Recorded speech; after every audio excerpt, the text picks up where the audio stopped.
Hi, my name is John Dennehy, and I just last week published Illegal, a true story of love, revolution, and crossing borders. Cool. So I wanted to speak to you a little bit more about your book and just kind of find out what it's about. If you can give a few words or. Sure. So, in 2005, I was involved with activism in the United States, and I was also had graduated college that year, and I was frustrated with the political situation here and upset that George Bush was reelected. So I moved to Ecuador, and I became involved with some social movements down there, and fell in love with a girl, and just felt like I had found a new home. But the revolution turned nationalist, and I was arrested and deported. Though I still believed that was the place for me, and I still wanted to continue to live there and do all the things that I had fallen in love with there. Mm-hmm. So I snuck back in from Colombia, and over the next year I lived illegally in Ecuador and crossed the border a total of 5 times, and the book is mostly about that year that I lived illegally. So it is an unusually dramatic slice of my life, and besides that, I think there's some underlying themes of borders and identity and nationalism. Cool. So I also wanted to ask kind of why you decided to write this book. So you went through all these experiences that are pretty profound, but then to like share that with people, including some less pretty details of your life. Like, why was that a decision that was important for you to do?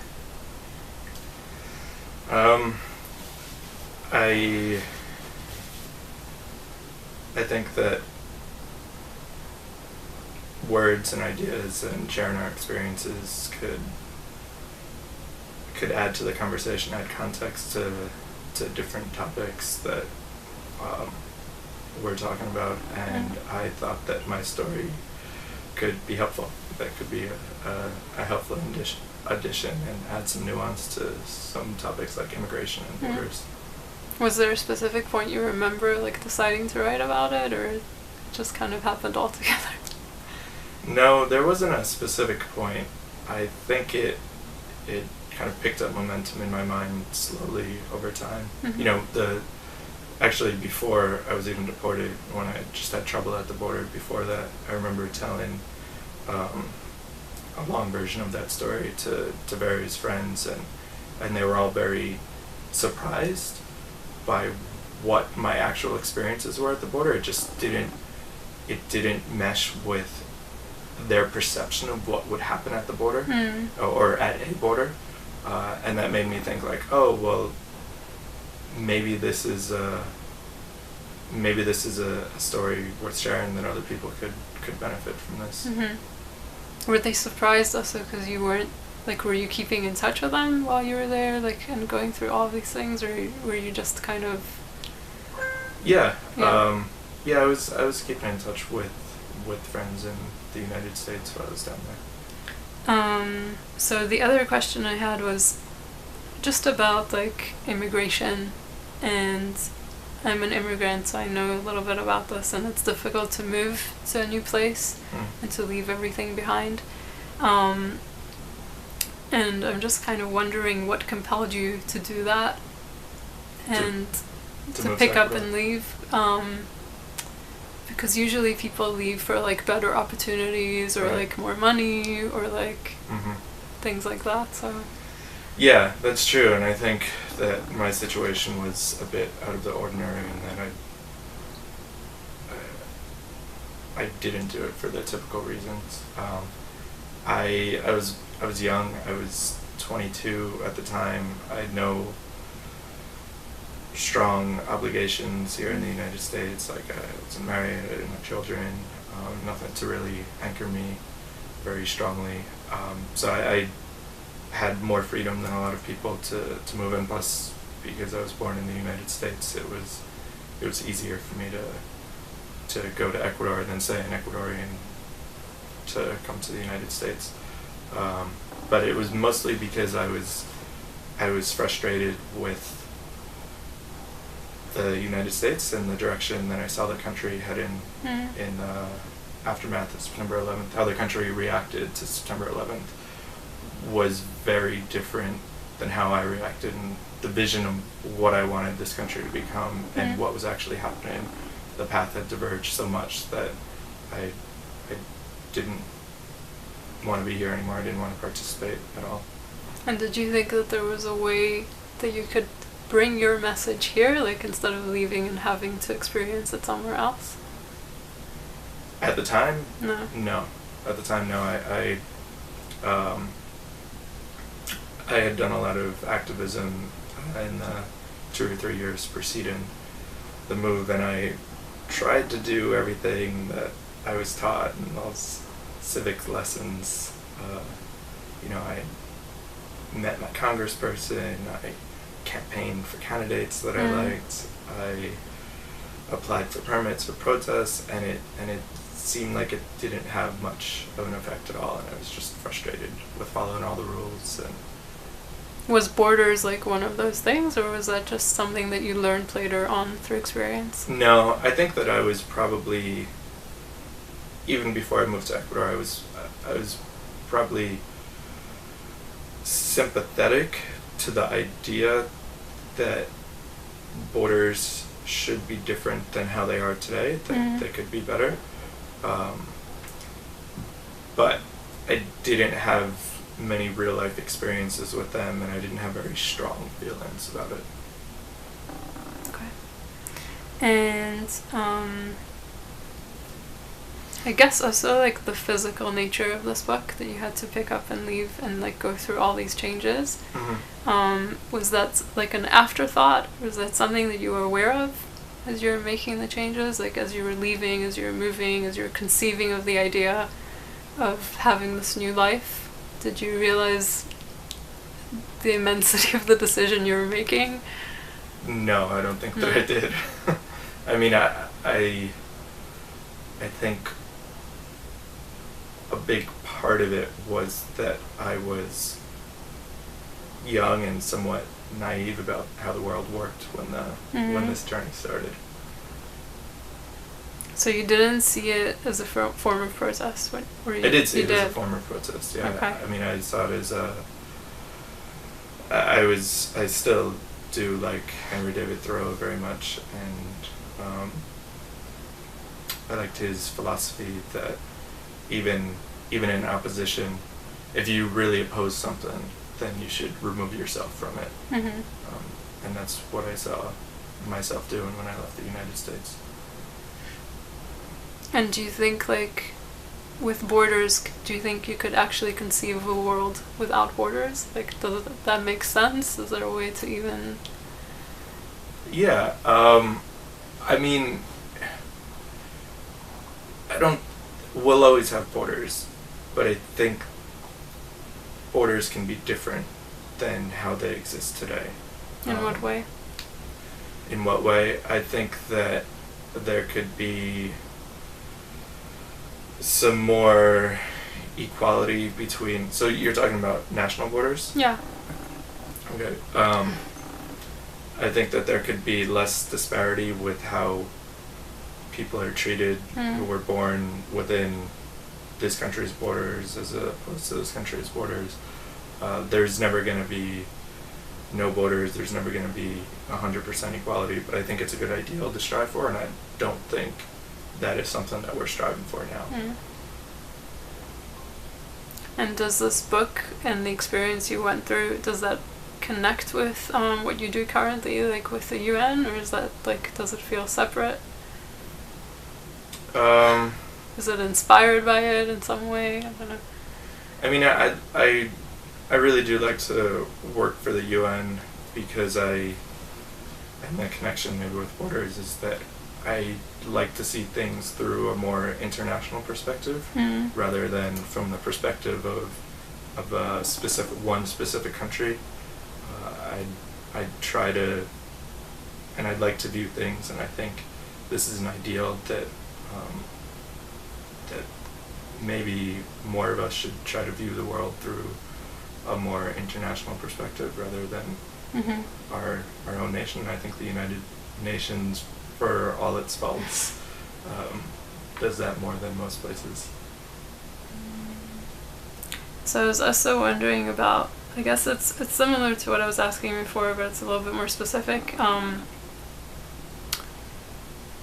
that you like saw an opportunity to be part of something that you thought was meaningful in a different country, even though it wasn't really impacting you. So like, how did you make that connection? Like, you're American, you're not Ecuadorian, and their revolution and everything they're going through, I'm sure most of the people that were foreigners there, that were teaching or whatever it was that they were doing there, just kind of dissociated from that and observed it from the side rather than participate, which seems like a natural response. So I'm wondering where you made the connection that like, hey, this is about me too. Like, the way that I saw it then was that the protesters, the dissidents, whatever, I felt solidarity with them, even though it was different issues and different struggles. I was rooting for them and I wanted to help them. So. But did you identify yourself as part of it, or did you kind of just think that you're helping? I think a little bit of both, because I not at first, but over the course of the first couple of years that I was in Ecuador, I saw that as my home more and more, as a place that I would be for the next 5 years, the next 10 years, for the rest of my life.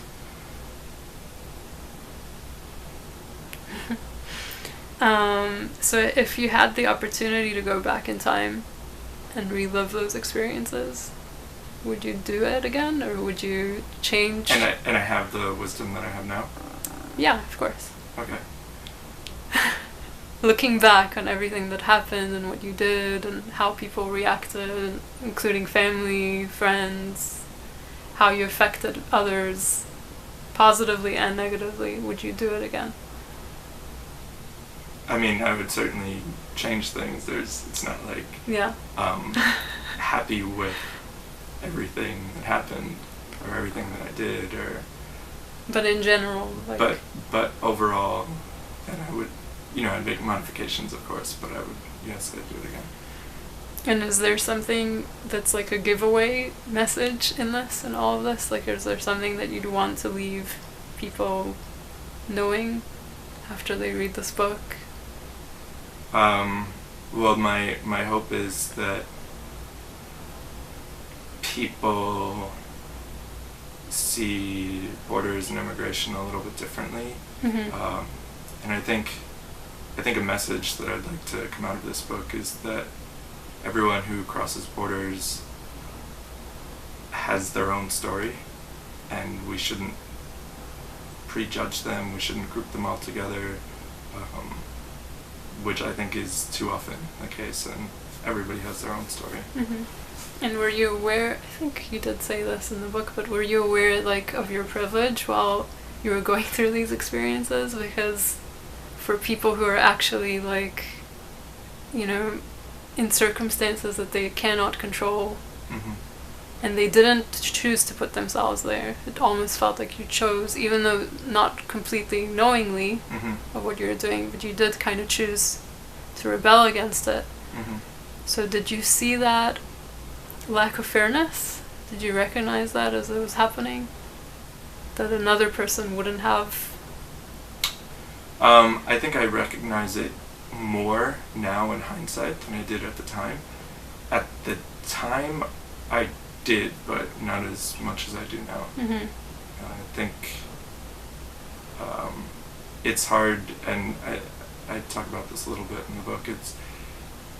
It's hard to recognize when you're treated better than other people. It's much easier to recognize when you're at a disadvantage. It's much harder to recognize when you're managed by the circumstances. So I don't think I fully saw it at the time. I was vaguely aware of it, and I'm much more aware of it now. And you mentioned, right, I think that you're a minority, but yet, like, you have privilege there still. Mm-hmm. So I thought that was interesting.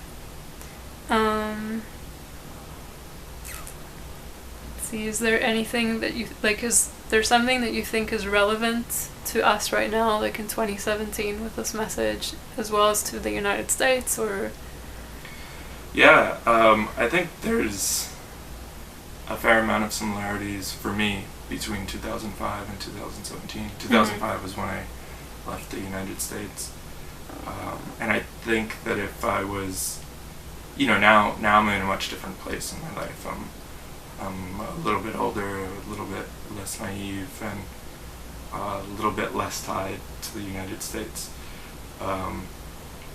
Less tied in what way? Like, just because?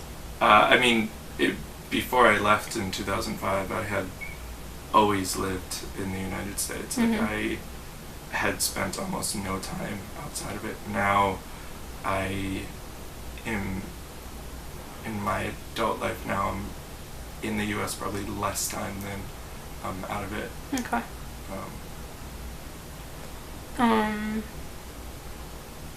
Nice. So I just thought of something in the end of the book. Sure. I'm going to share this with you. It's a quote from Neil Gaiman.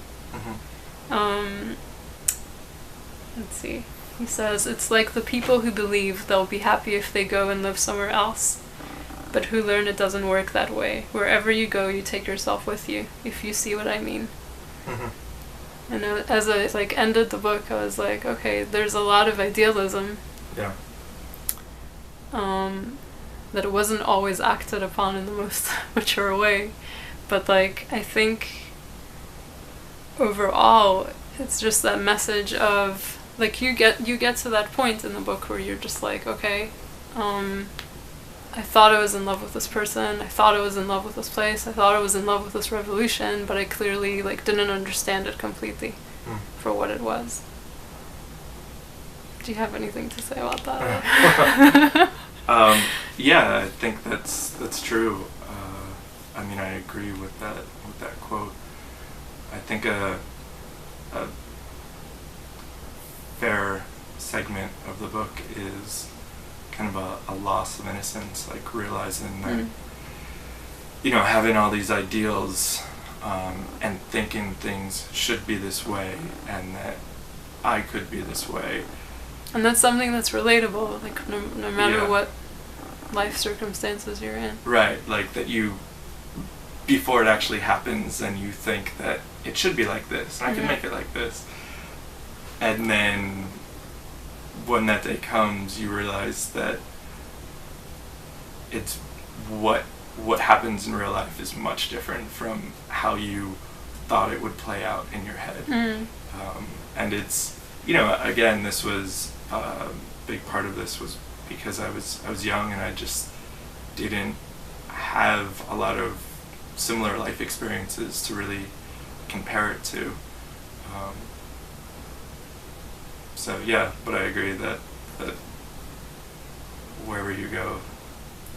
Because in a lot of ways, it's it's a personal story. It's a memoir of your own experience. So in some ways, you were trying to branch it out into a bigger ideology that you believed in. But in the end, it's really about your own lessons in life and your own experiences and how it shaped you, right? Yeah, it's definitely a personal story. I think there's some connections to other underlying themes, but yes, it's definitely a personal story. Okay, cool. Thanks so much for joining me and talking to me. Well, yes, thank you.